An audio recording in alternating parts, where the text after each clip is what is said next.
Hello everyone, फिर से एक बहुत ही इंटरेस्टिंग और फनी ड्रामा लेकर आई हूँ। तो चलो जल्दी से वीडियो को लाइक करो और अभी तक आपने चैनल को सब्सक्राइब ना किया हो तो प्लीज कर लो।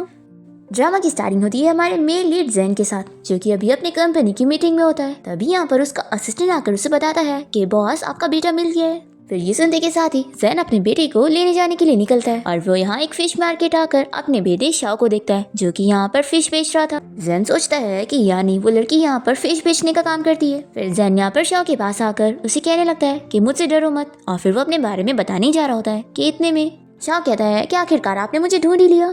तो ये सुनकर जैन शॉक हो जाता है कि तुम जानते हो मैं कौन हूँ, और तुम्हें ये भी पता था कि मैं यहाँ पर आने वाला हूँ। तुम तो सच में मेरे बेटे बनने लायक हो। तो ये सुनते के साथ ही शाओ कह देता है कि आपको इतनी जल्दी मेरा डैडी बनने की जरूरत नहीं है, मैं सिर्फ अपनी मम्मी का बच्चा हूँ, आपका बच्चा नहीं हूँ। जैन कहता है कि अच्छी बात है कि तुम जानते हो कि मैं तुम्हारा डैडी हूँ, तो तुम मेरे साथ चलो। अगर तुम मेरे साथ चलोगे ना तो तुम्हें जो चाहिए मैं वो तुम्हें दूंगा, और फिर तुम्हें कभी फिश बेचने की मेहनत करने का काम नहीं करना पड़ेगा। तो शाओ कह देता है कि मैं अपनी मम्मी की हेल्प करने के लिए फिश बेचता हूँ और मुझे ये बिल्कुल भी मेहनत नहीं लगती है। अगर मेरी मम्मी खुश हो तो मैं पूरी जिंदगी भर फिश बेचने का काम कर लूंगा। फिर ये सुनकर तो जैन और इम्प्रेस हो जाता है कि मेरा बेटा इतनी यंग एज में इतना रिस्पॉन्सिबल है।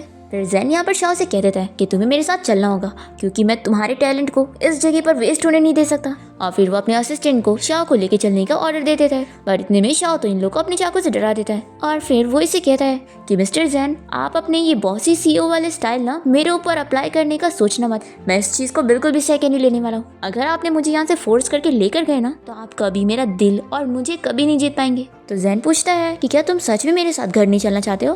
तो शाओ कह देता है कि मेरी मम्मी जहाँ पर है वो मेरा घर है। फिर जैन अपसेट होकर अपने गार्ड्स के साथ जाने लगता है। इतने में शाओ कहता है कि मेरी एक लास्ट बात सुन लो, दोबारा आप यहाँ पर मेरी मम्मी और मुझे परेशान करने मत आना, नहीं तो आपको इसकी कीमत चुकानी होगी।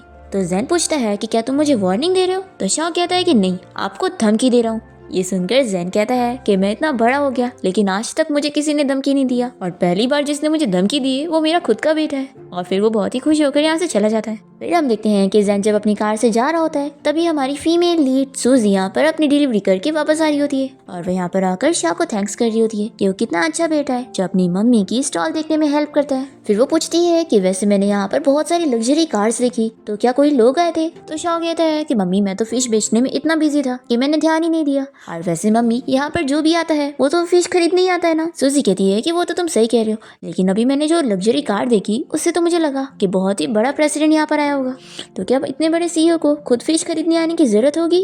तो शाह कहता है कि मम्मी मैंने तो टीवी में देखा हूँ कि ये सीईओ हमेशा अजीब ही काम करते हैं। तो सूजी कहती है कि तुम सही कह रहे हो, इन सीईओ लोगों का दिमाग हम आम लोगों से बहुत ही डिफरेंट होता है। फिर हम देखते हैं कि यहाँ पर जैन अपनी कार में होता है और उसका असिस्टेंट से पूछता है कि बॉस आपने इतनी मुश्किलों से अपने बेटे को ढूंढा, तो क्या आप उसे ऐसे ही छोड़कर चले जाएंगे?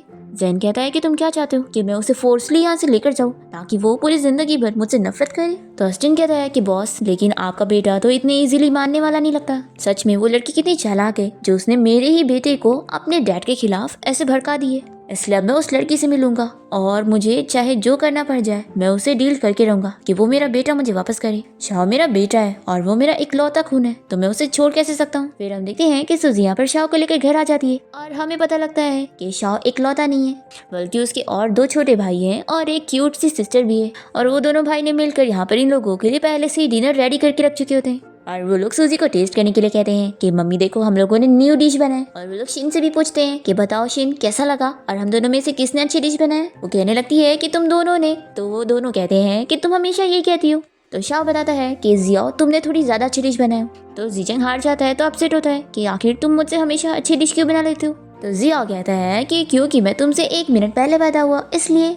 सूजी कहती है कि चलो अब तुम लोग इस बात पे झगड़ो मत। फिर वो इन चारों को स्टोरी सुना रही होती है और वो कहती है कि चलो अब मैं और शिन नहाने जा रहे हैं, तब तक तुम लोग भी सोने के लिए जाओ। फिर शाओ यहाँ पर अपने दोनों भाई जियाओ और जीचंग को बताने लगता है कि आज डैडी मुझसे मिलने आए थे। तो ये सुनकर ये लोग खुश होते हैं कि डैडी ने हमें ढूंढ लिया, फिर तो अब वो जरूर मम्मी को लेने चलने के लिए आएंगे ना। तो शाह कहता है कि बिल्कुल भी नहीं, उन्होंने तो मम्मी का नाम तक नहीं लिया और वो सिर्फ मुझे पकड़ के लेके जाना चाहते थे। तो इन तीनों को बहुत गुस्सा आती है कि डैडी कितने खराब है। जिया कहता है कि मुझे डैडी पर इतनी गुस्सा आ रही है कि मैं अब भी उनकी कंपनी को बैंकरप्ट कर देता हूँ। शाह कहता है कि तुम दोनों रहने दो, ये सब मुझ पे छोड़ दो, वैसे भी आज मैंने डैडी को समझा दिया हूँ, और अगर वो फिर भी मेरी वार्निंग के बाद हमारे पीछे लगेंगे तो मैं उन्हें सबक सिखाऊंगा। और हाँ, तब तक के लिए तुम दोनों इस बात को मम्मी और शिन को पता मत लगने देना, नहीं तो वो लोग अपसेट हो जाएंगी। तो जिया और जीचंग कहते हैं कि हम समझ गए। फिर नेक्स्ट हम देखते हैं कि शाओ और सूजी यहाँ पर फिश बेच रहे होते हैं तभी यहाँ पर एक आंटी को ये देखकर बहुत ही गुस्सा आने लगती है कि आखिर सबको ही तुम्हारी फिश क्यों खरीदता है। हाँ, तुम सभी को सेड्यूस करती हो इसलिए, इस वजह से तुम्हारे स्टॉल पर सभी मैन आकर तुम्हारी फिश खरीद के लेके जाते हैं और मेरा बिजनेस खराब हो रहा है। तो सूजी उन्हें कहती है कि आंटी आप बहुत ही गलत बात कर रही है, मैंने ऐसा कभी नहीं करी। पर ये आंटी तो मानने के लिए तैयार ही नहीं होती और चिल्ला चिल्ला कर सूजी की बेइज्जती करी होती है कि कैसे ये मैन को सेड्यूस करती है अपना बिजनेस चलाने के लिए। तभी यहाँ पर इस इलाके का बॉस आ जाता है और ये आंटी उन्हें बताने लगती है कि तुम एकदम सही टाइम पर आए हो। ये लड़की यहाँ पर लोगों को सेड्यूस करके बिजनेस कर रही है और हम सभी का बिजनेस खराब कर रही है, तो आपको हमें इंसाफ दिलाना होगा। फिर ये बॉस तो यहाँ पर अपने बंदे से कह देता है कि इस आंटी का स्टॉल तोड़ दो। तो ये आंटी कहने लगती है कि आखिर ऐसा क्यों कर रहे हो, मैंने तो तुम्हारा कुछ बिगाड़ी भी नहीं। तो यहाँ पर वो उस आंटी को दिखाता है कि कैसे उसने कांटे में गड़बड़ी करके रखी है और लोगों को चीट करके पैसे कमाने का काम कर रही है। और फिर बॉस यहाँ पर इस आंटी को निकलवा देता है और सभी को भी समझा देता है कि कोई अगर किसी को बुली करेगा और इस तरीके का काम करेगा तो वो बचेगा नहीं। फिर सूजी अपने बॉस को थैंक यू कहने लगती है कि उसकी वजह से उसे इंसाफ मिल गया। तो ये कहता है कि आपको मुझे थैंक्स करने की जरूरत नहीं है, उल्टा मुझे आपसे माफी मांगने की जरूरत है कि मैंने ऐसी आंटी को यहाँ पर कैसे काम करने दे दिया जो आपको बुली कर रही थी। फिर सूजी इस बॉस को थैंक्स करने के लिए कुछ फिश देने लगती है, तो वो मना करने लगता है कि आखिर मैं ऐसे कैसे फ्री में ले सकता हूँ। पर तभी सूजी को डिलीवरी का कॉल आ जाता है, तो वो कहती है कि अब ले लो, मुझे जाना भी होगा। फिर सूजी के जाने के बाद ये बॉस तो यहाँ पर शाओ को अपना बॉस कहने लगता है और कहता है कि मैंने आपकी मॉम से फोर्सली नहीं लिया हूँ, आप इसे वापस ले लो। शाओ कहता है कि मेरी मॉम ने अब तुम्हें दे दी है तो तुम इसे अपने पास ही रखो। तो ये कहता है कि बॉस आपका बहुत शुक्रिया, मैं इस फिश का बहुत ही अच्छे से ख्याल रखूंगा और मैं चलता हूँ, आपके काम में और डिस्टर्बिंग नहीं करूंगा। ऐसा बोलकर ये चला जाता है और फिर ये अपने चेले से कह देता है कि तुम इस फिश को अच्छे से खाना खिलाओ और इसे बड़ा करो, आखिर ये मेरी बॉस की फिश है, मैं इसे खाऊंगा थोड़ी ना, बल्कि इसे पाल के बड़ा करूंगा। दूसरी तरफ हम देखते हैं कि सूजी यहाँ पर जिससे फिश देने गई होती है वो कोई और नहीं, ज़ेन का असिस्टेंट होता है। वो इसे जब पैसे देता है तो सूजी कहती है कि ये तो बहुत सारे पैसे हैं। तो असिस्टेंट बताता है कि ये ज्यादा पैसे आपका टाइम लेने के लिए है क्योंकि मेरे बॉस मिस्टर ज़ेन आपसे बात करना चाहते हैं। फिर जैसे यहाँ पर ज़ेन आता है तो सूजी उससे पूछती है कि मिस्टर ज़ेन आपको मुझसे क्या बात करनी है। तो वो इसे कहता है कि क्या तुमने मुझे पहचानी नहीं, तुम्हें तो मुझे पहचान लेना चाहिए था। सूजी को यहाँ पर गुस्सा आती है कि वो आखिर कौन है जो उससे ऐसे बात कर रहा है। वो कह देती है कि मैंने आपको पहचानी नहीं हूँ, तो इसलिए आप अपना पैसा वापस ले लो क्योंकि मुझे नहीं लगता कि हमारे बीच में बात करने के लिए कुछ है। तो ज़ेन इसका हाथ पकड़ता है और कहता है कि लगता है फिश बेचते हुए तुम्हारी मेमोरी लॉस हो चुकी है। तो सूजी इस पर और गुस्सा हो जाती है कि आखिर आपको नहीं लगता कि इसमें आपकी गलती होगी, आप ही सोचो, मेरे पास जो भी फिश होती है मैं उन सबको पहचान लेती हूँ, लेकिन मैं आपको क्यों नहीं पहचान पा रही हूँ। ज़ेन कहता है कि अच्छा तो तुम मुझे एक फिश से कंपेयर कर रही हो। फिर सूजी यहाँ से जाने लगती है तो ज़ेन जल्दी से उसे पकड़कर सोफे पे करता है। तो सूजी कहती है कि तुम पागल हो, मैंने तुम्हें पहचानी नहीं तो तुम मेरे साथ ये क्या कर रहे हो, मैं अभी पुलिस को कॉल कर दूंगी। फिर ज़ेन जल्दी से उसे किस कर लेता है और सूजी को याद आ जाता है कि यही उसका वन नाइट स्टैंड है। ज़ेन पूछता है कि क्या तुमने अब मुझे पहचानी। तो वो कहती है कि क्या तुम वही 6 साल पहले वाले मैन हो। ज़ेन कहता है कि अगर तुमने मुझे अभी भी पहचानी नहीं होती ना तो मैं 6 साल पहले की हुई चीजें वापस से तुम्हें करके दिखाता ताकि तुम्हें मैं याद आ जाऊँ। सूजी जल्दी से इसे दूर करते हुए कहती है कि अब मैंने तुम्हें पहचान लियो और फिर वो सोचने लगती है कि ये बंदा तो बहुत ही ज्यादा डोमिनेटिंग और बॉसी है, इसलिए मैं इसे अपने बच्चों के बारे में पता लगने नहीं दे सकती हूँ, नहीं तो ये उन्हें मुझसे छीन लेगा। फिर वो जल्दी से यहाँ से जाने लगती है तो ये कहता है कि क्या अब हम बात कर सकते हैं। सूजी कहती है कि हमारे बीच में बात करने वाला कुछ है ही नहीं और वैसे भी जो भी हुआ था वो बस एक एक्सीडेंट था, तो इसलिए अब तुम्हें पास्ट को भूल जाना चाहिए। मैं मानती हूँ कि उस रात मैं तुम्हारे रूम में आ गई थी लेकिन मैंने तुम्हें उसके पैसे दे चुकी थी। तो ये कहता है कि तुम्हें क्या लगता है कि तुम सिर्फ 200 देकर मुझे खरीद सकती हो। फिर सूजी याद करने लगती है और हमें फ्लैशबैक में दिखाते हैं कि सूजी को किसी ने ड्रग दे दिया होता है और वो गलती से यहाँ पर ज़ेन के रूम में जाकर उसके साथ नाइट स्पेंड कर लेती है और फिर वो नेक्स्ट मॉर्निंग उठते के साथ ही उसके लिए पैसे रखकर चली जाती है कि वो इस बंदे से वापस कभी नहीं मिलेगी। और फिर ज़ेन की जब नींद खुलती है तो उसे पता लगता है कि वो लड़की उसे बस मेल मॉडल समझ के चली गई। फिर सूजी यहाँ पर से कहती है कि तुम्हें $200 कम लग रहे हैं ना, तो ठीक है तुम और पैसे ले लो। और फिर उसके पास जितने भी पैसे होते हैं वो इसके ऊपर फेंक कर जाने लगती है। ज़ेन कहता है कि तुम्हें क्या लगता है कि बस इन कुछ पैसों से तुम मेरे बेटे को खरीद लोगी। तो ये कहती है कि तुम ये क्या कह रहे हो, कौन सा बेटा। तो ये कहता है कि शाओ की मम्मी की एक्टिंग तो बहुत ज्यादा अच्छी है। सूजी शॉक हो जाती है कि इसे शाओ के बारे में पता लग गया है। फिर वो तुरंत ही उसे कह देती है कि वो सिर्फ मेरा बेटा है और उसका तुम्हारे से कोई लेना देना नहीं है। ज़ेन कहता है कि अच्छा तुम डर रही हो कि मैं शाओ को तुमसे छीन लूंगा, तुम ऐसा क्यों नहीं सोचती कि मैं तुमसे शादी करके तुम्हें और शाओ को अपने घर ले आऊँ। सूजी कहती है कि मैं अच्छी तरीके से जानती हूँ कि तुम्हारी फैमिली कितनी अमीर होगी और मैं बस एक फिश बेचने वाली लड़की हूँ, तो मैं तुम्हारे लायक की नहीं हूँ। ज़ेन कहता है कि तुम अपना प्राइस बताओ कि तुम कितने पैसे लेकर मेरे बेटे को मुझे दोगी। तो ये कह देती है कि मैंने बोली ना कि वो मेरा बेटा है और मैं उसे पालने की ताकत रखती हूँ, तो मुझे तुम्हारी जरूरत नहीं है। ऐसा बोलकर ये जाने लगती है। तभी जैन से कहता है कि मैं तुम्हें 100 मिलियन देने के लिए तैयार हूँ। तो ये पीछे मुड़ती है। फिर जैन खुश हो जाता है कि अच्छा हुआ तुम्हें अकल आ गई कि 100 मिलियन डॉलर तुम जिंदगी में कभी कमा नहीं सकती हो, तो चलो अब इस कॉन्ट्रैक्ट पर तुम साइन कर दो। ऐसा बोलकर वो उसे कॉन्ट्रैक्ट पकड़ाता है। सूजी कहती है कि मिस्टर जैन, तुम्हें पता है मैंने तुम्हें पहचानी क्यों नहीं कि तुम 6 साल पहले वाले ही मैन होंगे? वो इसलिए क्योंकि तुमने मुझे कुछ फील ही नहीं करवाया। और फिर ऐसा बोलकर ये कॉन्ट्रैक्ट फाड़ते हुए इसे कहती है कि अब वो 100 मिलियन तुम मुझे देने के बजाय ना अपना मेंस हॉस्पिटल में जाके इलाज करवा लो। और फिर ये सब बोलकर सूजी तो यहाँ से चली जाती है। फिर सूजी घर आने के बाद जैन की बातों को याद करके अपसेट होती है और शाओ से कहती है कि मैंने फिश बेचने का काम करके तुम लोगों को कितना सफर करवाई हूँ। शाओ कहता है कि मम्मी मैं नहीं चाहता हूँ कि आप ऐसे बोलो, आपने फिश बेचकर ही पैसे कमाए और हम लोगों को इतने अच्छे से पाला है, इसलिए आप अपने बारे में ऐसा मत बोलो, आप दुनिया की सबसे अच्छी मम्मी हो। फिर सूजी रोने लगती है और शाओ को थैंक यू बोलते हुए उसे जल्दी से हग करती है। और शाओ सोचता है कि आखिर मम्मी इतनी अपसेट क्यों है। फिर वो सीसीटीवी फुटेज देखकर जान जाता है कि जैन ने सूजी को परेशान किया है, इसलिए वो सोच लेता है कि उन्होंने मेरी धमकी के बाद भी ये सब किया, मैं उन्हें छोड़ूंगा नहीं। फिर शाओ तुरंत ही कॉल करता है और ऑर्डर दे देता है कि कोई भी जैन की फैमिली को फिश नहीं बेचेगा। और ये सोच लेता है कि डैडी ने मम्मी को परेशान किया ना, इसलिए अब वो कभी फिश नहीं खा सकते। फिर हम यहाँ पर जैन को देखते हैं जो कि अपने ऑफिस में सूजी के बारे में ही सोच रहा होता है कि वो लड़की कितनी ज्यादा सेल्फिश और झूठी है और वो मेरे बेटे से पूरी जिंदगी भर फिश बेचवाने का काम करवाना चाहती है। तभी इतने में यहाँ पर जैन को उसकी मॉम कॉल करके चिल्लाने लगती है कि मैंने जो तुम्हारे लिए ब्लाइंड डेट अरेंज करी थी तुम उसके लिए क्यों नहीं गए। तो जैन कहता है कि मॉम मैं बिजी था। तो इसकी मॉम इसे और चिल्लाती है कि अगर तुम बस ऐसे काम करते रहोगे तो मुझे डॉटर इन लॉ कैसे मिलेगी और मुझे ग्रैंडसन का मुंह देखने कैसे मिलेगा। तभी इतने में जैन को उसका स्टूडेंट बताता है कि बॉस लॉयर आ गए। तो जैन यहाँ पर अपनी मॉम को कॉल कट कर देता है। फिर उसकी मॉम यहाँ पर गुस्से में होती है और वो पार्क जाती है घूमने के लिए। और तभी यहाँ पर जियाओ, जीचंग और शीन साथ में मिलकर पार्क में खेल रहे होते हैं। तभी जैन की मॉम इन लोग को देखकर सोचने लगती है कि ये कितने क्यूट बच्चे हैं, पता नहीं किसके होंगे, काश मेरे भी ग्रैंड चिल्ड्रन होते। तभी यहाँ पर जैन की मॉम बीमार होने लग जाती है। तो ये तीनों उन्हें देख लेते हैं और जल्दी से उनकी हेल्प करने जाते हैं और एम्बुलेंस को कॉल करते हैं और साथ ही साथ सूजी को भी कॉल करके हॉस्पिटल बुला लेते हैं। फिर यहाँ पर सूजी जैसी हॉस्पिटल पहुँचती है तो जैन की मॉम तो यहाँ पर इन तीनों बच्चों से बहुत ही खुश होती है और सूजी से पूछती है कि क्या ये तुम्हारे बच्चे हैं? इन लोगों ने मेरी जान बचाए हैं तो मैं तुम सभी का थैंक यू करना चाहती हूँ। तो तीनों कहते हैं कि ग्रैंडमा आपको हमें थैंक्स बोलने की जरूरत नहीं है, हमारी मम्मी ने हमें सिखाई है कि हमें सबकी हेल्प करनी चाहिए। फिर यहाँ पे ग्रैंडमा सूजी की तारीफ करती है कि तुम्हारे पास तो 3 क्यूट और स्मार्ट बच्चे हैं, तुम कितनी लकी हो। तो शीन कहती है कि ग्रैंडमा हमारी मम्मी के पास सिर्फ हम 3 नहीं, हम 4 बच्चे हैं। तो ग्रैंडमा तो और खुश हो जाती है कि तुम लोग 4 बच्चे हो। फिर वो सूजी से कहती है कि इन बच्चों के डैड कहाँ पर है। तो सूजी बताती है कि बच्चों का डैड जिंदा नहीं है। दूसरी तरफ हम देखते हैं कि जैन यहाँ पर 4 लॉयर से बात कर रहा होता है और उन्हें समझा रहा होता है कि आप लोग को कुछ भी करके मेरे बच्चे की कस्टडी मुझे दिलवानी है। तो एक लॉयर कहता है कि मिस्टर जैन, लेकिन आप तो उस लड़की के साथ बहुत ही अनफेयर कर रहे हैं, उसने कितनी मुश्किलों से 5 साल तक फिश बेचकर बच्चे को पालने का काम करी है। जैन कहता है कि तुम्हें बड़ी हमदर्दी हो रही है। फिर वो अपने गार्ड्स को कहकर इसे यहाँ से निकलवा देता है और फिर वो यहाँ पर बाकी लॉयर से पूछता है कि क्या तुम लोग को कोई प्रॉब्लम है। तो वो लोग कहते हैं कि नहीं। अब तभी इतने में जैन को कॉल आती है और उसे पता लगता है कि उसकी मॉम हॉस्पिटल में है। यहाँ पर जैन की मॉम सूजी से कह रही होती है कि तुम्हारी लाइफ तो कितनी टफ जा रही होगी, तुम 4 बच्चों को अकेले कैसे पालती होंगी। सूजी कहती है कि नहीं आंटी, मैं तो उल्टा बहुत ही खुश हूँ और अपने 4 बच्चों का ख्याल रखकर मेरा टाइम ऐसे ही बीत जाता है। जैन की मॉम कहने लगती है कि तुम कितनी अच्छी लड़की हो और मैं चाहती हूँ कि तुम जैसी अच्छी लड़की मेरी डॉटर इन लॉ हो।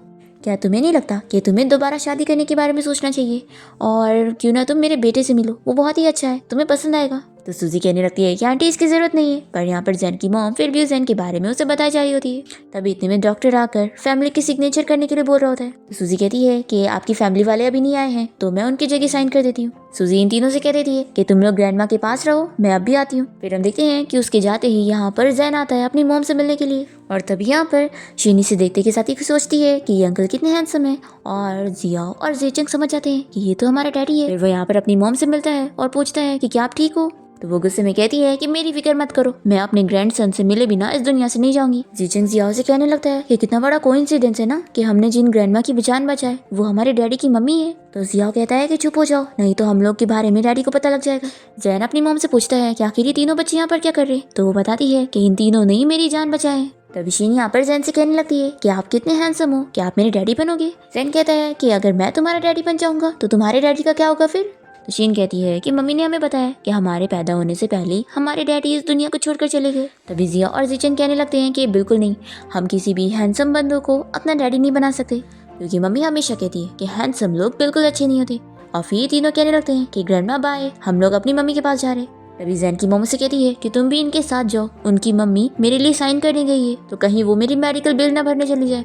जैन अपने असिस्टेंट को कहता है कि जाओ तुम ये काम करो। तो जैन की मॉम कहती है कि असिस्टेंट नहीं, तुम जाओगे, आखिर उस लड़की ने मेरी जान बचाई, तो तुम्हें उसे अच्छे से ट्रीट करके उसे थैंक यू बोलना चाहिए। तो जैन को यहाँ पर अपनी मॉम की बात सुनकर जाना पड़ता है और तभी वो यहाँ पर सूजी से टकरा जाता है। दोनों एक दूसरे को देखकर शॉक होते हैं। वो इसे पूछने लगता है कि तुम यहाँ पर क्या कर रही हो। तो ये सोचती है कि मैं इसे अपने बच्चों के बारे में पता लगने नहीं दे सकती। वो कहती है कि मैं हॉस्पिटल क्यों नहीं आ सकती, अब ये मत बोलना कि ये हॉस्पिटल भी तुम्हारा है। तो ये बताता है कि हाँ, ये हॉस्पिटल मेरा ही है क्योंकि मैं इस हॉस्पिटल का मेजर शेयर होल्डर हूँ। फिर सूजी यहाँ पर बहाने बना लेती है कि मैं बस हॉस्पिटल में चेकअप के लिए आई थी, लेकिन तुम बताओ तुम यहाँ पर क्या कर रहे हो, कहीं ऐसा तो नहीं कि तुम मेरी बात सुनकर अपनी उस प्रॉब्लम का ट्रीटमेंट करवाने के लिए आ गए। तो ये कहता है कि मेरी कोई प्रॉब्लम नहीं है। सूजी कहती है कि शर्माने की जरूरत नहीं है और फिक्र मत करो, मैं तुम्हारा सीक्रेट किसी को नहीं बताऊंगी। ऐसा बोलकर ये जारी होती है। तो जैन जल्दी से उसे पकड़ के कहता है कि लगता है मुझे अपने आप को प्रूफ करना ही होगा कि मैं बिल्कुल ठीक हूँ। सूजी कहती है कि तुम ये क्या कर रहे हो, ये हॉस्पिटल है। तो ये भी कह देता है कि ये मेरा ही हॉस्पिटल है, तो किसी को भी इस बात से फर्क नहीं पड़ेगा कि मैं क्या कर रहा हूँ। अब तभी इतने में यहाँ पर सूजी देखती है कि उसके तीनों बच्चे यहाँ पर आ गए, तो वो जल्दी से यहाँ पर जैन को घुमाने लगती है कि वो बच्चों को कहीं देख ना ले। और तभी इतने में एक्सीडेंटली इन लोगों की किस हो जाती है और जैन तो शॉक रह जाता है। शीन कहने लगती है कि मम्मी आखिर ये क्या कर रही है। तो जिया और जीचंग कहते हैं कि तुम चलो यहाँ से, मम्मी नहीं चाहती होंगी कि हम उन्हें ऐसे देखें।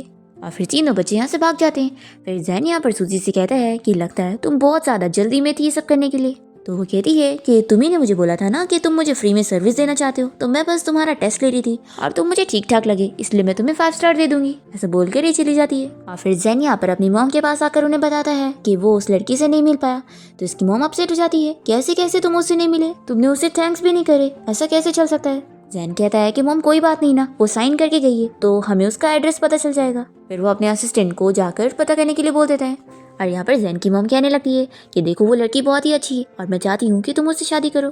तो जैन कहता है कि मॉम कैसी बात कर रही हो आप, देखो ना उसके बच्चे भी है। मॉम कहती है इसमें क्या गलत है, और वैसे भी तुमने देखा नहीं वो बच्चे कितने ज्यादा क्यूट थे। तो जैन कहता है कि मॉम मेरा बेटा भी कोई कम नहीं है। तो जैन की मॉम कहती है कि अब ये मत बोलना कि तुमने मुझसे कोई बच्चा छुपा के रखे हो। इतने में यहाँ पर असिस्टेंट आकर जैन को इस बारे में बताता है कि बॉस, वो लड़की जो यहाँ ग्रैंडमा की जान बचा कर गई है वो कोई और नहीं सूजी है। तो जैन ये जानकर शॉक होता है और फिर उसे समझ आता है कि तभी तो वो यहाँ हॉस्पिटल में उसे मिला।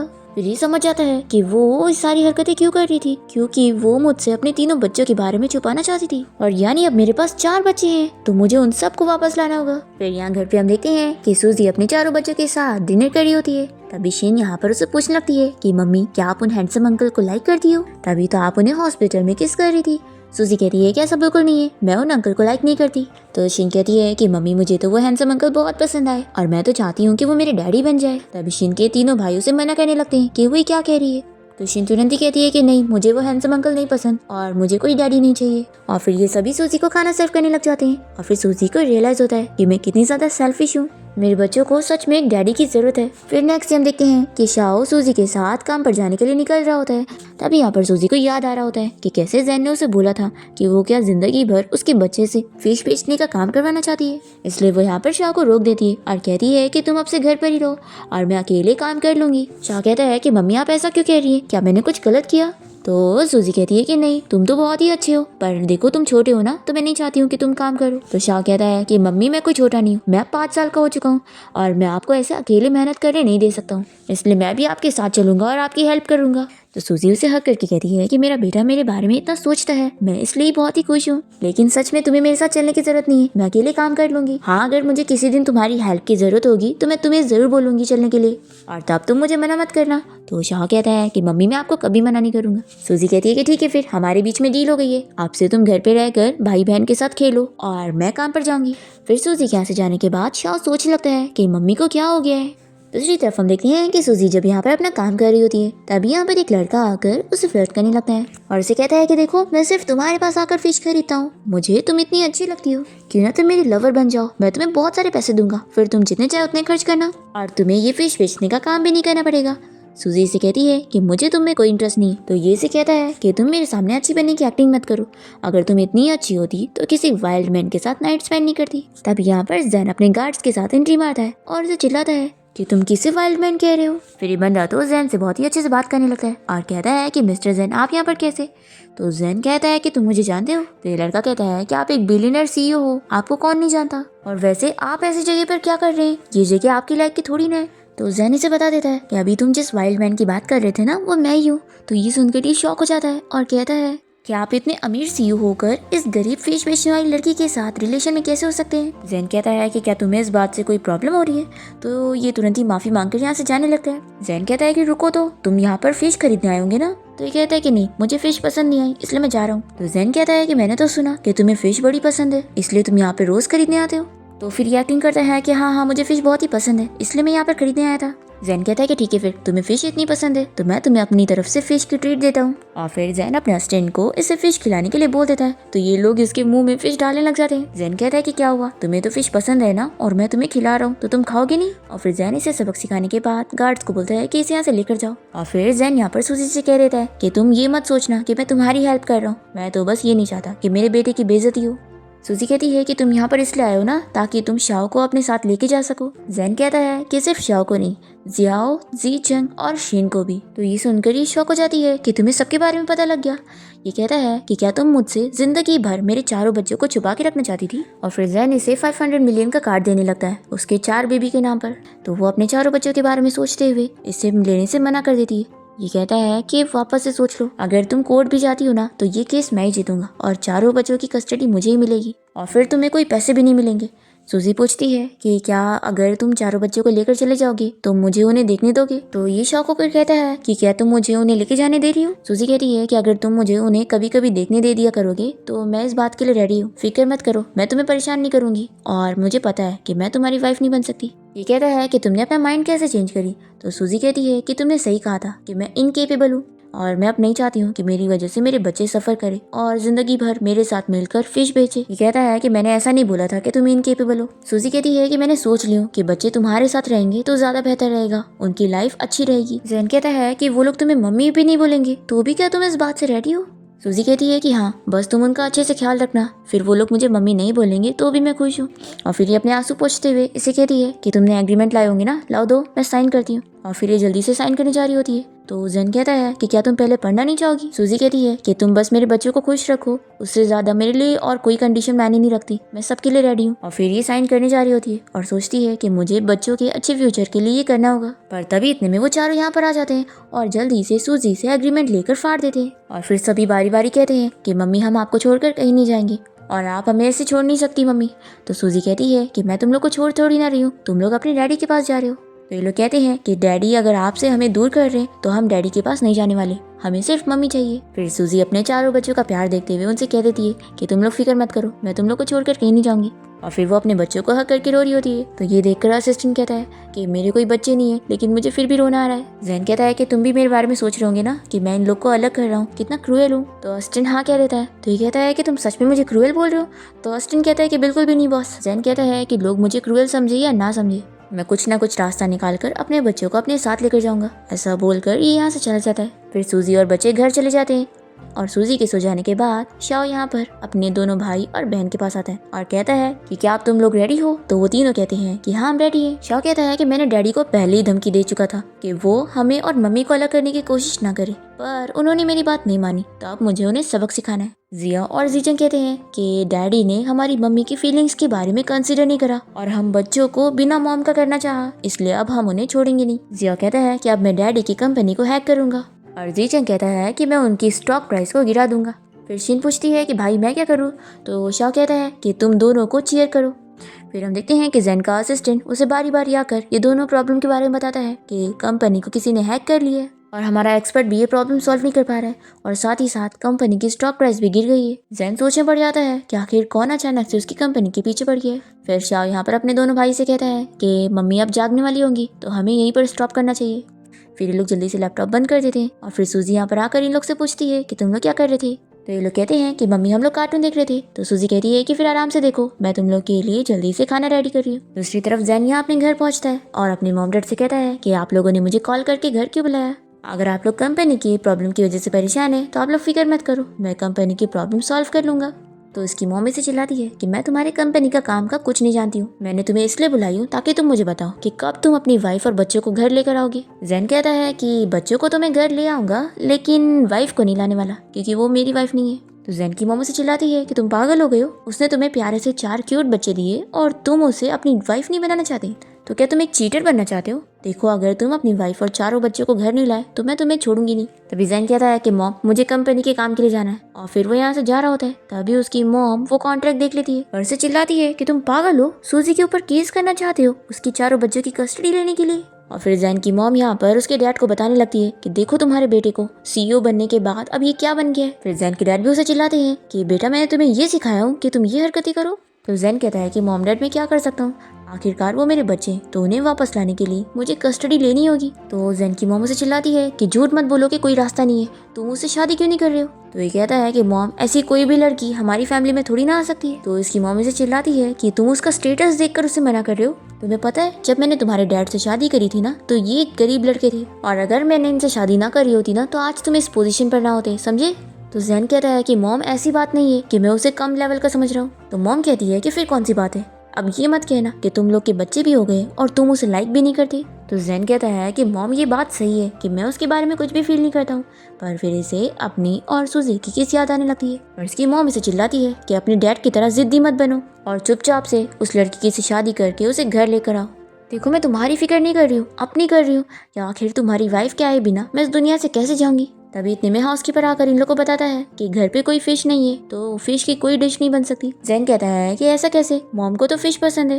फिर यहाँ पर वो असिस्टेंट से पता लगाता है और असिस्टेंट आकर इसे बताता है कि पता नहीं किसने शहर में ये ऑर्डर दे दिया है कि इन लोगों को फिश ना बेची जाए। फिर जैन सोचने पड़ जाता है कि ऐसी चाइल्डिश हरकत कौन कर सकता है, और इसे अपने बेटे शाओ की बात याद आती है और ये समझ जाता है कि इन सब के पीछे उसके बेटे का ही हाथ है। जैन बहुत ही इम्प्रेस होता है कि मेरे बेटे ने ये सारी चीजें करके प्रूव कर दिया कि वो मेरा बेटा है।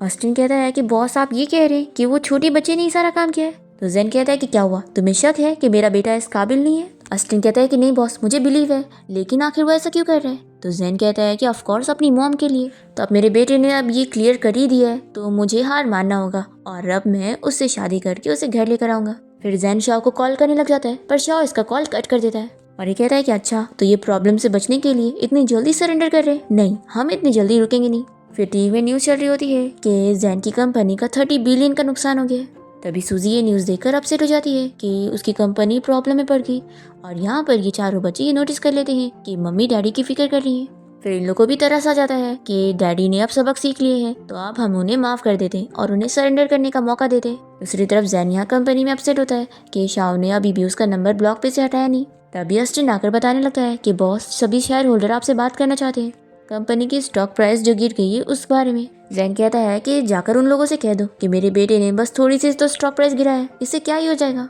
और मेरा बेटा कुछ भी कर सकता है, मैं उसे सारी चीज़ की परमिशन दूंगा। फिर अस्टिन यहाँ से चला जाता है, पर फिर वो वापस आता है तो जैन कहता है कि मैंने बोला ना, उनसे जाकर तुम ही बात करो। तो अस्टिन कहता है कि बॉस, आपके चारों बच्चे यहाँ पर आपसे मिलने आए। ये सुनकर ये शॉक हो जाता है। फिर इसके बाद जैन अपने चारों बच्चों से मिलने जाता है और उनसे कहता है कि तुम लोग फाइनली मुझसे मिलने के लिए रेडी हुए। तो शॉक कह देता है कि फॉर्मेलिटीज की जरूरत नहीं है, आपने खुद हमें कांटेक्ट किया था ना, तो आप बताओ आप क्या चाहते हो। हम लोग अपनी मम्मी को बिना बताए यहाँ पर आए हैं, इसलिए हम लोग ज्यादा देर यहाँ पर नहीं रुक सकते, नहीं तो मम्मी हमारी फिक्र करेंगी। जैन कहता है कि कंपनी को हैक करना, स्टॉक प्राइस गिराना और मुझे एक भी फिश ना देना, ये सब के पीछे तुम्हारे हाथ है ना। तो शॉक कहता है कि अब आपके पास सिर्फ 9 मिनट और 45 सेकेंड है। जैन कहता है कि ठीक है, फिर मैं पॉइंट पर बात करता हूँ। मैं सबसे पहले तो तुम लोगों से माफ़ी मांगना चाहता हूँ कि मैंने तुम लोग को और मम्मी को अलग करने की कोशिश किया और तुम लोग की फीलिंग्स को नहीं समझा, इसलिए तुम लोग मुझे माफ़ कर दो। फिर ये चारों एक दूसरे को इशारे में देखते हैं और शॉ कहता है कि ठीक है, फिर हम लोग आपकी माफ़ी को एक्सेप्ट करें, लेकिन आपको माफ़ करना है या नहीं करना है ये हमारी मम्मी डिसाइड करेंगी, क्योंकि हम लोग सिर्फ अपनी मम्मी की बात सुनते हैं। तो चलो अब अपनी दूसरी बात बताओ। जैन कहता है कि अब क्योंकि तुम लोग मेरे बच्चे हो, तो तुम लोगों को मेरे साथ मेरे घर चलना होगा। फिर ये सुनने के बाद भी ये चारों एक दूसरे को देखते हैं और जैन कहता है कि ऑफ कोर्स मैं तुम लोग को फोर्स नहीं करूंगा और ना ही तुम लोग को तुम्हारी मम्मी से दूर करूंगा, बल्कि मैं चाहता हूँ कि अब तुम लोग अपनी मम्मी के साथ मेरे घर आओ। शॉ कहता है कि यानी आपका ये मतलब है। तो जैन कहता है कि हाँ, तुम सही समझ रहे हो, मैं तुम्हारी मम्मी से शादी करूंगा। और फिर जैन अपने असिस्टेंट को बोलकर ब्राइड प्राइस के गिफ्ट मंगवाता है। जैन कहता है कि मैं अब तुम लोगों को और तुम्हारी मम्मी को अच्छे से ट्रीट करने वाला हूँ और मुझसे शादी करने के बाद ये सारी चीजें तुम्हारी मम्मी की होंगी। शाह कहता है कि डैडी आपने गिफ्ट तो बड़े अच्छे दिए लेकिन हमारी मम्मी को ये नहीं चाहिए। जिया कहता है कि डैडी आप कौन से जमाने में जी रहे हो जो आप सोच रहे हो कि ये सारी ब्राइड प्राइस देकर आपको वाइफ मिलने वाली है। जीचेंग कहता है कि डैडी अगर मेरी मम्मी को ये सारी चीजें चाहिए होती ना तो मैं उन्हें मिनटों में दे देता। फिर शिन भी कहती है कि डैडी आप मम्मी को बिल्कुल नहीं समझते। फिर जैन अपने असिस्टेंट को देखकर पूछता है कि मुझसे क्या कुछ गलती हो गई है। असिस्टेंट कहता है कि बॉस मुझे भी नहीं पता क्योंकि मेरे पास तो वाइफ नहीं है। फिर जैन अपने बच्चों से कह देता है कि ये मेरा पहली बार है ना तो मुझे कोई एक्सपीरियंस नहीं है, तो तुम लोग अपनी कंप्लेंट्स मुझे बता सकते हो। तुम लोग बस मेरे साथ चलने के लिए रेडी हो जाओ, फिर तुम लोग जो बोलोगे मैं वो सब करने के लिए तैयार हूँ। फिर ये लोग कह रहे हैं कि डैडी कितने बुद्धू है, एक छोटा 3-4 साल का भी बच्चा समझ जाएगा और ये इतने बड़े होकर समझ नहीं पा रहे। शॉ कह देता है कि हमारा टाइम बहुत ही लिमिटेड है और हमारे पास इतना टाइम नहीं है कि आपको सिखाए कि शादी कैसे करते हैं, तो चलो हम आपको बता देते हैं। आपको ये सारी चीज़ें देने की ज़रूरत नहीं है, बस आप इस कॉन्ट्रैक्ट पर साइन कर दो, यही काफ़ी होगा। फिर शिन यहाँ पर जैन को कॉन्ट्रैक्ट ला कर देती है और वो कहता है कि ये क्या है, तो शिन कहती है कि इसे साइन करने के बाद ही आप मम्मी से शादी कर पाओगे। फिर जैन कॉन्ट्रैक्ट को पढ़ना शुरू करता है जिसमें सबसे पहले लिखा होता है कि पार्टी ए ये चारों बच्चे हैं और पार्टी बी वो खुद है। और इस कॉन्ट्रैक्ट को साइन करने के बाद पार्टी बी को पार्टी ए के सारे रूल्स फॉलो करने पड़ेंगे, यानी कि जैन को अपने चारों बच्चों की। अब जैन यहाँ पर सारे रूल्स पढ़ना शुरू करता है जिसमें से पहला रूल होता है कि जैन अपने इन चारों बच्चों की मम्मी को चेस करना शुरू करेगा और सूजी की मर्जी से ही उससे शादी करेगा। उसकी मर्जी के बिना वो शादी नहीं कर सकता और ये उसके खिलाफ कोई काम नहीं करेगा। और अगर सूजी को कोई और पसंद आ जाता है तो ये कॉन्ट्रैक्ट उसी वक्त ही खत्म हो जाएगा और जैन कुछ कर भी नहीं सकता। अब ये पढ़ने के बाद वो इन लोगों से पूछता है कि इसका क्या मतलब है, तो ये लोग बातें करते हैं कि डैडी कितने बुद्धू है जो ये पढ़ने के बाद भी नहीं समझ पा रहे। जीचेंग कहता है कि अगर हमने प्रूफ ना देखे होते ना तो हम तो इनकी बात पर बिलीव नहीं करते कि ये हमारे डैडी हो सकते हैं, आखिर इतने बुद्धू कैसे। फिर शिन यहाँ पर जैन को बताती है कि डैडी अगर आप मम्मी से शादी करना चाहते हो तो आपको मम्मी को अपने आप को पसंद करवाना होगा। जैन कहता है कि क्या ये सारी चीजें देने के बाद भी तुम्हारी मम्मी मुझे लाइक नहीं करेगी, तो शाओ कह देता है कि डैडी अगर आप हमारी मम्मी को उन बाकी लड़कियों की तरह समझ रहे हैं तो फिर ये सब डिस्कस करने का कोई फायदा नहीं है, आप ये समझ लेना कि हम लोग यहाँ पर आए नहीं थे। ऐसा बोलकर ये लोग जाने लगते हैं तो जैन जल्दी से इन लोग को रोकता है और कहता है कि मैं समझ गया, तुम लोग के कहने का मतलब है कि तुम लोग की मम्मी पैसों की लालची नहीं है और अगर मैं उसे शादी करना चाहता हूँ तो मुझे उसे सच में अपने आप को लाइक करवाना होगा। ये रूल तो मैं समझ गया, लेकिन दूसरा वाला रूल कितना अनफेयर है कि मैं तुम्हारी मम्मी के खिलाफ कुछ भी नहीं कर सकता हूँ और वो सब कर सकती है। तो ये लोग कहते हैं कि हमारे रूल्स तो यही है और आपको मानने पड़ेंगे। तो जैन कहता है कि सच में तुम लोग तो मुझसे भी ज्यादा एक बॉसी सीईओ की तरह हो। रिचेंग कहता है कि डैडी अगर आपको लग रहा है कि ये कॉन्ट्रैक्ट आपके साथ अनफेयर है तो कोई बात नहीं, हम आपको फोर्स नहीं करेंगे। तो जैन तुरंत ही यहाँ पर साइन कर देता है और कहता है कि अब हमारी डील पूरी हुई। फिर ये लोग यहाँ से निकलने लगते हैं और कहते हैं कि आपको हमें छोड़ने जाने की जरूरत नहीं है क्योंकि अगर आप चलेंगे तो मम्मी हम पे शक करेंगी। जैन कहता है कि वैसे अब मैंने साइन कर लिया हूँ तो तुम लोग मेरे साइड पर होंगे ना, शिन तो मुझे डैडी बोल रही है तो आखिर तुम तीनों मुझे डैडी कब बोलोगे। तो ये तीनों कह देते हैं कि पहले आप हमारी मम्मी को अपने आप को लाइक करवाओ और जब तक आप लोग की शादी नहीं होती तब तक हमारे बीच में कोई रिलेशन नहीं है। और फिर शाओ इसे कह देता है कि डैडी अब आपको स्टडी करनी चाहिए कि आप मम्मी का दिल कैसे जीतोगे। और फिर ये चारों इसे बाय बोलकर चले जाते हैं। फिर जैन सोच लेता है कि मैं जल्दी से इन लोग की मम्मी का दिल जीत लूंगा और फिर ये लोग मुझे डैडी बोलेंगे। फिर इसके बाद हम देखते हैं कि जैन यहाँ पर सूजी के स्टॉल के पास पहुँचता है तो वो इसे देखकर कहती है कि तुम यहाँ पर क्या कर रहे हो, देखो मैंने अब अपना माइंड चेंज कर ली और अब मैं अपने बच्चों से अलग नहीं होने वाली हूँ। तो जैन कहता है कि तुम गलत सोच रही हो, मैं तो यहाँ पर फिश खरीदने आया हूँ। तो सूजी कहती है कि तुम एक सीईओ हो और क्या तुम्हें खुद फिश खरीदने आने की जरूरत है। तो ये कहता है कि मेरे पास ऑप्शन नहीं है, किसी ने मुझे बैन कर दिया है और अभी तक मैं फिश नहीं खा पाया तो मुझे खुद आना पड़ा फिश लेने के लिए। सूजी शॉक होती है कि तुम फिश नहीं खा पा रहे हो, आखिर ऐसा कौन आ गया इस दुनिया में जो तुमसे पंगा ले रहा है। जैन कहता है कि आ तो गया है वो, और वो एक नहीं बल्कि 4 है। ऐसा बोलते हुए ये यहाँ पर शाह को देख रहा होता है। फिर सूजी से पूछती है कि अगर तुम सच में फिश खरीदने आए हो तो ये बताओ कितनी फिश चाहिए। तो ये कहता है कि जितनी तुम्हारे पास हो वो सारी दे दो, मैं तुम्हारी सारी फिश खरीदूंगा। सूजी ये सुनकर शॉक हो रही होती है कि ये क्या कह रहा है। तभी एक आंटी यहाँ पर फिश खरीदने आती है तो जैन उनसे कह देता है कि आंटी आपको यहाँ की फिश नहीं मिलेगी क्योंकि मैंने सारी खरीद लिया हूँ। फिर वो आंटी गुस्सा होकर चली जाती है और फिर सूजी यहाँ पर जैन को लेकर जाती है उससे बात करने के लिए। और शाओ यहाँ पर अस्टिन से पूछता है कि क्या डैडी इस तरीके से मेरी मॉम का दिल जीतने के लिए आए हैं। तो अस्टिन बताने लगता है कि बॉस कल पूरी रात इसी बारे में सोच रहे थे कि वो आपकी मॉम का दिल कैसे जीतेंगे और उन्होंने यही आइडिया सोचा कि वो आपकी मॉम से बोलेंगे कि वो उनकी सारी फिश का ख्याल रखने वाले। तो शाओ सोच रहा होता है कि डैडी कितने बुद्धू हैं और साथ ही साथ उनका असिस्टेंट भी। यहाँ पर हम देखते हैं कि सूजी जैन से कहती है कि तुम मेरे बच्चे की कस्टडी जीतने के लिए ये सब कर रहे हो, तो मैं तुम्हें बोल दूँ तो तुम्हें ये सारी ट्रिक्स करने की ज़रूरत नहीं है। तुम ये सब इसलिए कर रहे हो ना ताकि मैं फ़िश बेचने का काम नहीं कर पाऊँ। तो जैन कहता है कि ऐसा बिल्कुल भी नहीं है, मैं तो यहाँ पर सच में फ़िश खरीदने आया हूँ और अब मैं तुम्हारा क्लाइंट हूँ। सूजी कहती है कि मुझे बिल्कुल बिलीव नहीं हो रहा है। अब ये मत कहना कि तुम यहाँ पर मेरा दिल जीतने के लिए आए हो तभी तुम मेरी फ़िश खरीद रहे हो। तो ये कह रहा है कि तुम सही समझ रही हो, मैं तुम्हें इंटरेस्टेड हूँ और यहाँ तुम्हें चेस करने के लिए आया हूँ। तो सूजी कह देती है कि मुझे तुम्हारे इस मजाक पर बिल्कुल बिलीव नहीं हो रहा है और फिर वो जाने लगती है। तो जैन जल्दी से उसे पकड़ के किस कर लेता है और पूछता है कि क्या तुम्हें अभी भी ये चीज मजाक लग रही है? याद है लास्ट टाइम तुमने मुझे किस करी थी, तो इस बार पारी मेरी थी और अब मैं तुम्हारे लिए यहाँ पर रोज आने वाला हूँ और तुम्हारा पीछा नहीं छोड़ने वाला हूँ।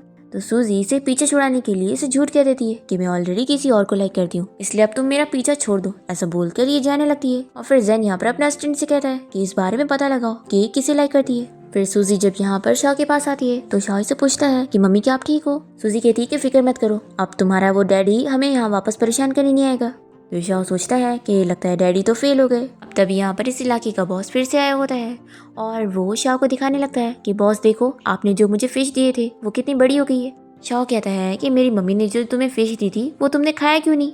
तो ये कहता है कि ये फिश आपकी तरफ से, मैं खाऊंगा थोड़ी ना, बल्कि इसे और अच्छे से पालूंगा। शाह इसकी तारीफ करता है कि तुमने तो फिश को कितनी बड़ी कर ली है। फिर ये बाहर जाने के बाद इतना खुश होने लगता है कि मेरे बॉस ने मेरी तारीफ करी कि मैंने फिश को कितनी बड़ी कर लिया हूँ, अब तो मैं इसका और अच्छे से ख्याल रखूंगा। तभी इतने में हम देखते हैं कि जैन यहाँ पर इसे देख लेता है, अपने घर ले आता है उसे बात करने के लिए, क्योंकि इसे शक है कि सूजी इसे लाइक करती है। पर फिर यहाँ पर इसे बात करने के बाद इसे पता लगता है कि ये तो इसके बेटे शाओ को अपना बॉस मानता है और इस वजह से सूजी और उसकी इतनी केयर करता है। ये बंदा इसे बताता है कि मैं सूजी को 6 साल पहले से जानता हूँ, जब वो प्रेग्नेंट थी और कितनी मेहनत से फिश बेचने का काम करा करती थी, और जब उसके बेबी हो गए थे तो वो चारों का ख्याल रखने के साथ साथ भी कैसे कैसे करके काम करती थी और उससे अपने बच्चों के लिए कितनी मेहनत करी, तब जाकर उसका बिजनेस आज इतने तक पहुंचा है। जैन को ये सब जानने के बाद अपसेट फील होता है कि सूजी ने कितनी स्ट्रगल करी है और ये भी समझ जाता है कि सूजी ने इसे झूठ बोली है कि वो किसी को लाइक करती है। फिर हम देखते हैं कि सूजी यहाँ पर एक होटल में फिश डिलीवर करने जाती है, तो यहाँ पर सिक्योरिटी गार्ड उसे अंदर नहीं जाने दे रहा होता है। तभी सूजी की फ्रेंड उसे देख लेती है और कहती है कि तुम यहाँ पर क्या कर रही हो? सूजी सोचती है कि इसने ही सूजी को 6 साल पहले ड्रग दी थी। अब यहाँ पर सूजी की फ्रेंड कहने लगती है कि क्यों ना तुम अंदर चलो, हमारी क्लास रियूनियन पार्टी चल रही है तो तुम्हें भी अंदर होना चाहिए। सूजी इसके साथ अंदर जाने के लिए मान जाती है और सोचती है कि वो इससे अपना हिसाब बराबर करना चाहती है, और इसकी फ्रेंड तो सोच रही होती है कि वो सूजी की और बेइज्जती करेगी। फिर हम देखते हैं कि जैसी सूजी यहाँ पर अपनी क्लास रियूनियन पार्टी में पहुंचती है तो उसके पुराने क्लासमेट सभी उसकी बेइज्जती कर रहे होते हैं कि वो कितनी गरीब हो चुकी है और फिश बेचने का काम करती है। फिर वैन यहाँ पर इसकी झूठी साइड लेने की एक्टिंग करती है और इसे ड्रग दे देती है। सूजी को चक्कर आने लगते हैं तो वो इसे पूछती है कि क्या तुमने मेरी ड्रिंक में कुछ मिलाई थी? तो वो इसे बता देती है कि हाँ, मैंने ड्रग मिलाई हूँ और पता है 6 साल पहले भी मैंने ही तुम्हें ड्रग दी थी और देखो तुम हमेशा मुझसे फूल बन जाती हो। सूजी इसका रीजन पूछती है तो वो बताती है कि मैं हमेशा से ही तुमसे जेलस थी कि तुम इतनी ब्यूटीफुल क्यों और तुम्हें हर चीज क्यों मिल जाती है, तो इस वजह से मैंने तुम्हें ड्रग दी थी। वैन यहाँ पर किसी मैन को हायर कर लेती है सूजी की इनोसेंस खराब करने के लिए, पर तभी इतने में सूजी इसे बताती है कि वो बिल्कुल नशे में नहीं है क्योंकि उसने पहले ही ड्रिंक को चेंज कर दी थी, और वो ये भी बताती है कि उसने इसकी सारी बातें रिकॉर्ड कर ली है और अब वो ये पुलिस को देगी। वैन शॉक रह जाती है और अपने गुंडों से कहती है कि तुम लोग खड़े क्या हो, इसे पकड़ो। तो यहाँ पर सूजी कांच की बोतल फोड़ती है और इन लोग को डराती है कि अगर तुम लोग मेरे पास आए ना तो मैं तुम लोग को इससे मारूंगी, और वो इन गुंडों से कहती है कि मेरा तुम लोगों से कुछ भी नहीं है, मेरी दुश्मनी सिर्फ इसके साथ है, तो तुम लोग यहाँ से चले जाओ। फिर ये लोग सच में यहाँ से जाने वाले होते हैं, पर तभी वैन इन लोग को समझाती है कि अगर मैं फंसी ना तो मैं तुम लोग को भी नहीं छोड़ूंगी और तुम लोग को हैरेस करने के इल्जाम में फंसा दूंगी। फिर ये लोग तो डर जाते हैं और सोच लेते हैं कि ये लोग सूजी को नहीं छोड़ सकते, पर तभी इतने में सूजी को बचाने के लिए यहाँ पर जैन चारों बच्चों और गार्ड्स को लेकर आ जाता है और वो इन लोग को चिल्लाता है कि तुम लोग की हिम्मत कैसे हुई मेरी वाइफ को हाथ लगाने की, और ये लोग सूजी को बताते हैं कि मम्मी हम लोग डैडी के साथ आपको बचाने के लिए आए हैं। फिर वैन शॉक रह जाती है कि जैन जैसा रिच बंदा आखिर सूजी का हस्बैंड कैसे हो सकता है। तो जैन इसे कहता है कि तुम्हारी वजह से ही हम दोनों मिले थे क्योंकि तुमने इसे ड्रग दे दी थी और तुम इसे लक मत बोलो, ये तो हमारी किस्मत थी। फिर जैन यहाँ पर अपने गार्ड्स को बुलाकर इसे अरेस्ट करवाने के लिए बोल देता है। फिर सूजी भी यहाँ पर जैन से खुश होती है कि वो उसे बचाने के लिए आया, तो बच्चे भी खुश जाते हैं कि चलो डैडी आपकी CEO वाली आइडेंटिटी कुछ तो काम आई। जैन कहता है कि मेरे बच्चों ने मेरी तारीफ कर दी है तो मैं तो अब और खुश हूँ। अब तभी शीन यहाँ पर जैन के लिए पानी लेकर आती है और कहती है कि डैडी आपने बहुत ही अच्छा काम करे, इसलिए ये लो पानी पियो। जैसे ही जैन ये पानी पीने लगता है तो सूजी शीन से पूछती है कि तुमने ये पानी कहाँ से लाई थी, और फिर वो जैन को बताती है कि इस पानी में ड्रग मिला हुआ था। फिर सूजी जल्दी से जैन को घर लेकर जाती है और यहाँ पर उसकी हालत काफ़ी ख़राब थी। तो वो असिस्टेंट से कह देती है कि तुम बच्चों को घर लेकर जाओ। जैन यहाँ पर बहुत नशे में होता है और वो सूजी को अपनी फीलिंग्स बताने लगता है कि वो उसे लाइक करने लग गया है, पर सूजी उसकी बात पर बिलीव नहीं करती और सोचती है कि वो अभी नशे में है इसलिए कुछ भी कह रहा है। सूजी जैन की हालत देखकर सोचती है कि जब उसे ड्रग दिया गया था तो इसने उसकी हेल्प किया था, तो ये सोचती है कि अब मेरी बारी है। फिर सूजी यहाँ पर जैन की हेल्प करके यहाँ से चली जाती है। इसके बाद हम देखते हैं कि जैन की जब नींद खुलती है तो वो सूजी का नोट देखता है जिसमें वो लिख कर गई होती है कि वो अपना ख्याल रखे। तो ये बहुत ही खुश होता है कि वो मुझे गुड बाय करके नहीं गई है। और फिर यहाँ पर जैन सूजी का फोन देख लेता है और असिस्टेंट से कहता है कि अब मुझे अपनी वाइफ को फोन देने तो जाना ही होगा और मुझे तो एक और मौका मिल गया अपनी वाइफ से मिलने का। अब तभी सूजी अपना फोन लेने के लिए वापस आ ही रही होती है कि तभी इतने में वो देखती है कि जैन के पास एक लड़की आकर उसे हक कर रही है और तभी दो लड़कियां यहाँ पर बातें कर रही होती है कि मिस्टर जैन का इस लड़की के साथ बिजनेस मैरिज होने वाला है। फिर ये देखकर ये बहुत ही अपसेट होकर चली जाती है और फिर जैन यहाँ पर इस लड़की को दूर करता है और वो कहती है कि मैं तुम्हारी चाइल्डहुड फ्रेंड हूँ और अभी अब्रॉड से वापस आई हूँ, तुम मुझे कैसे ट्रीट कर रहे हो। पर जैन तो उल्टा इसे कोई भाव नहीं देता और कहता है कि मुझे किसी भी लड़की का मुझे टच करना पसंद नहीं है। फिर मिया को बहुत गुस्सा आती है कि आखिर ये मुझे कैसे ट्रीट करती है। यहाँ पर शीन घर पे अपसेट हो रही होती है कि क्या मैंने डैडी को जहर दे दी। तो जिया कहता है कि बिल्कुल नहीं, उल्टा तूने तो डैडी की हेल्प कर दी है, मम्मी डैडी का ख्याल रख रही है और देखना वो दोनों का रिलेशन कितना अच्छा हो जाएगा। तभी इतने में सूजी घर आ जाती है और इसे अपसेट देखकर ये लोग सोचते हैं कि आखिर उसे क्या हो गया। तभी इतने में कोई डोरबेल बजाता है और सूजी देखती है कि जैन यहाँ पर है। वो उसे कहती है कि तुम्हें क्या काम है। तो जैन सोचता है कि अब वो इसे इतना रूडली क्यों बात कर रही है, पहले तो सब कुछ ठीक हो गया था। ये कहता है कि मैं तुम्हारा फोन देने आया था। तो सूजी फोन लेकर कहती है कि अब तुम यहाँ से जा सकते हो। जैन कहता है कि क्या तुम मुझे अंदर नहीं आने दोगी। तो सूजी कह देती है कि तुम अंदर क्या करोगे, तुम्हें पैसे चाहिए तो ले लो। तो ये कहता है कि तुम्हें क्या हो गया है, तुम मुझसे गुस्सा क्यों हो गई हो, तुम मुझे बताओ। और फिर जैन को याद आता है कि मिया ने उसे हक करी थी। ये कहता है कि क्या तुमने वो देख ली हो, देखो मेरा उस लड़की के साथ कोई ऐसा वैसा रिलेशन नहीं है, मैं कसम खाता हूँ। तो ये कहती है कि तुम्हें कसम खाने की जरूरत नहीं है। जैन उसे बताने लगता है कि मैंने जो भी तुम्हें बोला था ना वो सब सच है, मैं तुम्हें सच में लाइक करता हूँ। पर सूजी उसकी एक बात नहीं मानती और उसके ऊपर गुस्सा करके उसे यहाँ से जाने के लिए बोल देती है और फिर दरवाजा बंद करके वो यहाँ पे रोने लगती है। पर जैन भी यहाँ से जाता नहीं है और वो बाहर खड़े होकर उससे अपनी फीलिंग्स के बारे में बता ही रहा होता है कि उसने कभी नहीं सोचा था कि वो कभी किसी को लाइक करेगा, लेकिन अब वो उसे लाइक करने लग गया है और वो कह देता है कि अब उसकी लाइफ में सिर्फ वही रहेगी। सूजी रोते हुए ये सब सुनती है और वो खुश होती है कि उसने उसे ये सब बताकर उसे फील कराया कि बच्चों के अलावा कोई और भी है जो उसे लाइक करता है। फिर इसके बाद जैन जब अपने घर पहुंचता है तो उसकी मॉम उसे देखकर समझ जाती है कि उसने सब खराब कर दिया। वो उसे कहती है कि अब तुम फिक्र मत करो, मुझे ही कुछ करना पड़ेगा। फिर जैन की मॉम सूजी से मिलने पहुंचती है और उसे थैंक्स करती है कि तुमने लास्ट टाइम मेरी जान बचाई थी, तो मैं तुम्हें बाहर शॉपिंग पर लेके जाना चाहती हूँ और तुम्हें मेरी बात माननी पड़ेगी। और यही वो तुम्हारा बेटा है ना जिससे मैं उस दिन नहीं मिली थी। और जैन की मॉम शाओ से मिलकर भी बहुत ही खुश होती है और शाओ भी समझ जाता है कि ग्रैंडमा यहाँ पर डैडी की हेल्प करने आई है, तो मुझे भी कुछ करना होगा ताकि मम्मी डैडी साथ हो जाए और मैं डैडी की सिर्फ इतनी ही हेल्प कर सकता हूँ, बाकी तो अब उनके ऊपर डिपेंड है। फिर हम देखते हैं कि जैन की मॉम यहाँ पर उसके डैड को एक कार अरेंज करने के लिए बोलती, बहुत ही सस्ती थी ताकि सूजी को उन पर शक ना हो कि वो जैन की मॉम डैड है। जैन की मॉम सूजी और उसके चारों बच्चों को अपने साथ लेकर जाती है शॉपिंग पर और वो यहाँ पर एक लकी ड्रॉ के कंपटीशन में भी पार्ट लेती है और सूजी यहाँ पर ये लकी ड्रॉ जीत जाती है और उसे 1 मिलियन का अमाउंट मिल जाता है। जैन की मॉम कहती है कि अब ये तुम्हारा है, तुम इसे आराम से खर्च करो। फिर हम देखते हैं कि जैन की मॉम के प्लान के हिसाब से जैन भी यहाँ पर पहुंच जाता है और जब वो सूजी और बच्चों के पास आता है तो इन लोग के साथ अलग अलग गेम खेलकर बच्चों के साथ अच्छा टाइम स्पेंड करता है और सूजी ये देखकर बहुत ही खुश होती है कि बच्चे उसके साथ कितने खुश हैं। तभी वो कहीं चली जाती है और जैन उसे इधर उधर ढूंढने लग जाता है और सोचता है कि कहीं वो उसे छोड़कर तो नहीं चली गई। वो अपसेट एक जगह पर बैठ जाता है। तभी इतने में सूजी आकर उसे पूछती है कि तुम यहाँ पर क्या कर रहे हो। तो ये खुश होकर जल्दी से उसे हक कर लेता है कि वो कहीं गई नहीं। सूजी यहाँ पर इसे थैंक्स करती है कि तुमने मेरे बच्चों को बहुत खुश किया है और वो साथ ही वो कार्ड भी देने लगती है जो वो लकी ड्रॉ में जीती थी और कहती है कि तुम इसे अपनी मॉम को दे देना।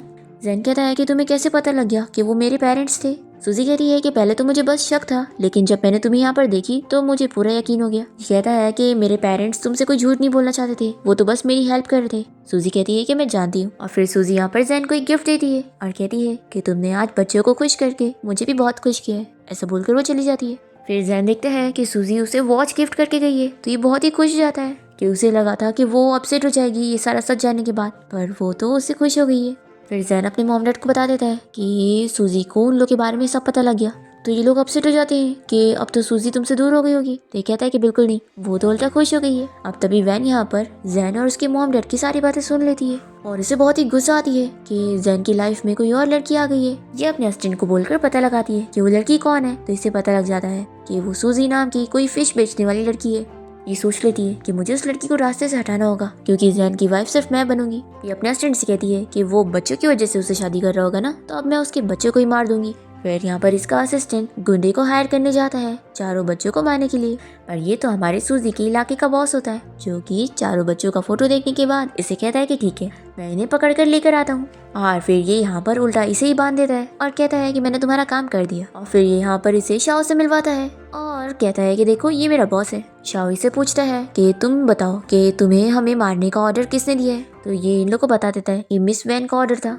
फिर यहाँ पर हम देखते हैं कि जैन अपने असिस्टेंट को समझा देता है कि अब वो अपनी सीईओ की पोजीशन से रिजाइन कर रहा है और अब वो अपनी जगह असिस्टेंट को अपनी सीईओ की पोजीशन दे रहा है। असिस्टेंट कहता है कि बॉस मैं ये काम कैसे करूंगा। तो जैन कहता है कि तुम कर लोगे क्योंकि अब मैं तो जा रहा हूँ अपनी वाइफ और बच्चों के साथ टाइम स्पेंड करने के लिए। अब तभी इतने में इसे शाओ का कॉल आता है।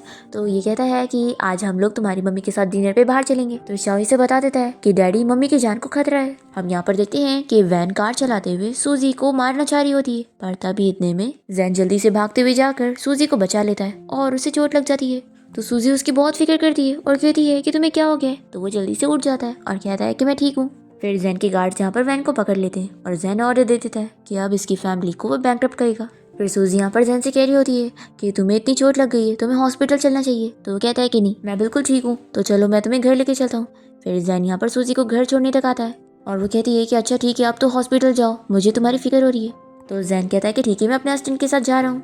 फिर सूजी को यहाँ पर जैन की बहुत फिक्र हो रही होती है। वो असिस्टेंट को कॉल करके पूछती है कि जैन कहाँ पर है। तो असिस्टेंट बताता है कि बॉस बिजनेस ट्रिप के लिए गए हैं। पर सूजी को ये सुनने के बाद यकीन नहीं होता और उसे शक होता है कि कहीं जैन को कुछ हो तो नहीं गया। फिर वो हॉस्पिटल पहुंचती है तो वो देखती है कि जैन का अंदर ऑपरेशन हो रहा होता है और उसके मॉम डैड बाहर फिक्र कर रहे होते हैं। सूजी जैन की फिक्र करते हुए रोने लग जाती है और जैन की मॉम उसे बताती है कि जब वो एक्सीडेंट में गिरा था तो इंटरनल ब्लीडिंग की वजह से उसकी ये हालत हो गई और उन्होंने सूजी को इसलिए इस बारे में नहीं बताई ताकि वो फिक्र करेगी। सूजी रोने लग जाती है कि जैन उसकी इतनी फिक्र कर रहा था और वो टाइम पर हॉस्पिटल भी नहीं गया और उसे घर छोड़ने तक गया था और वो कितनी बार उसके घर में जाना चाहता था पर इसने उसे एक भी बार अंदर नहीं ली।